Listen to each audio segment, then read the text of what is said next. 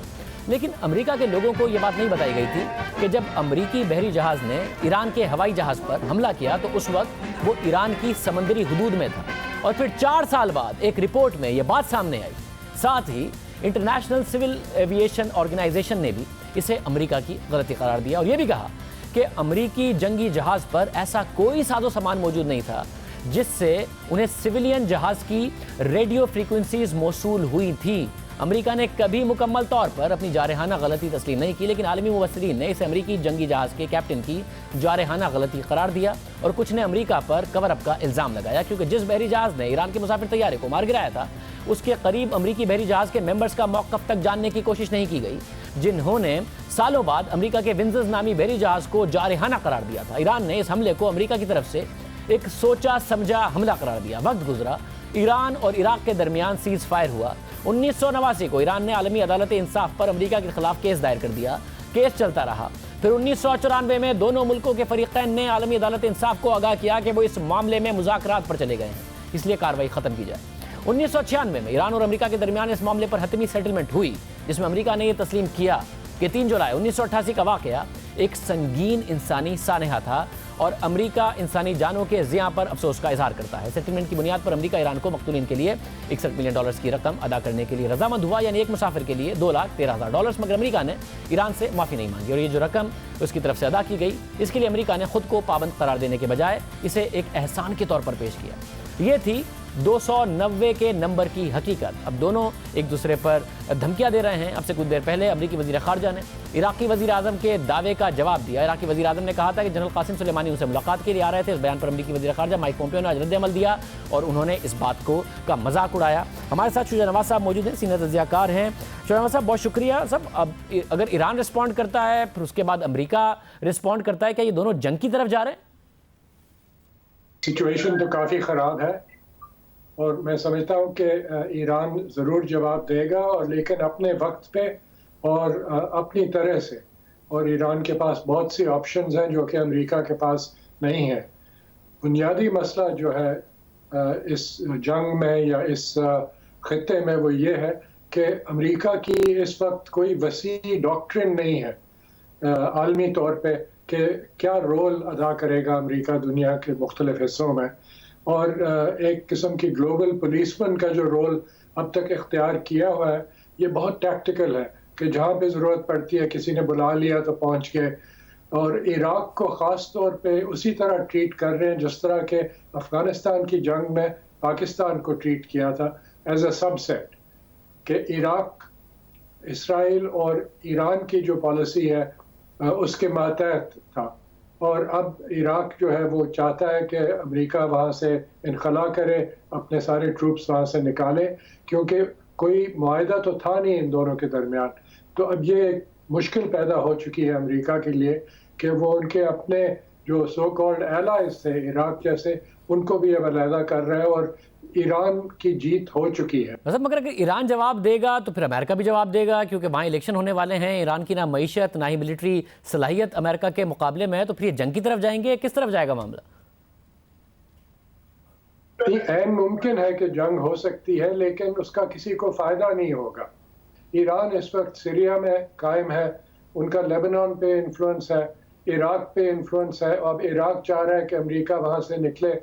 اس کے علاوہ ایران کا سعودی عرب کے ساتھ بھی ایک قسم کا چیک میٹ سچویشن ہے، اس لیے کہ جو مشرقی پروونسز ہیں سعودی عرب کی جہاں سے تیل نکلتا ہے اور پروڈکشن اور ڈسٹریبیوشن ہوتی ہے وہ زیادہ شیعہ آبادی ہے، اور وہ ان پہ ایک دفعہ حملہ ہو بھی چکا ہے۔ ساؤتھ امریکہ میں بھی ایران کا انفلوئنس ہے، افریقہ میں بھی ہے، تو افغانستان میں بہت بڑا انفلوئنس ہے، اور اسی لیے امریکہ نے پاکستان کا رخ کیا کہ آپ کسی طرح سے ہماری مدد کریں۔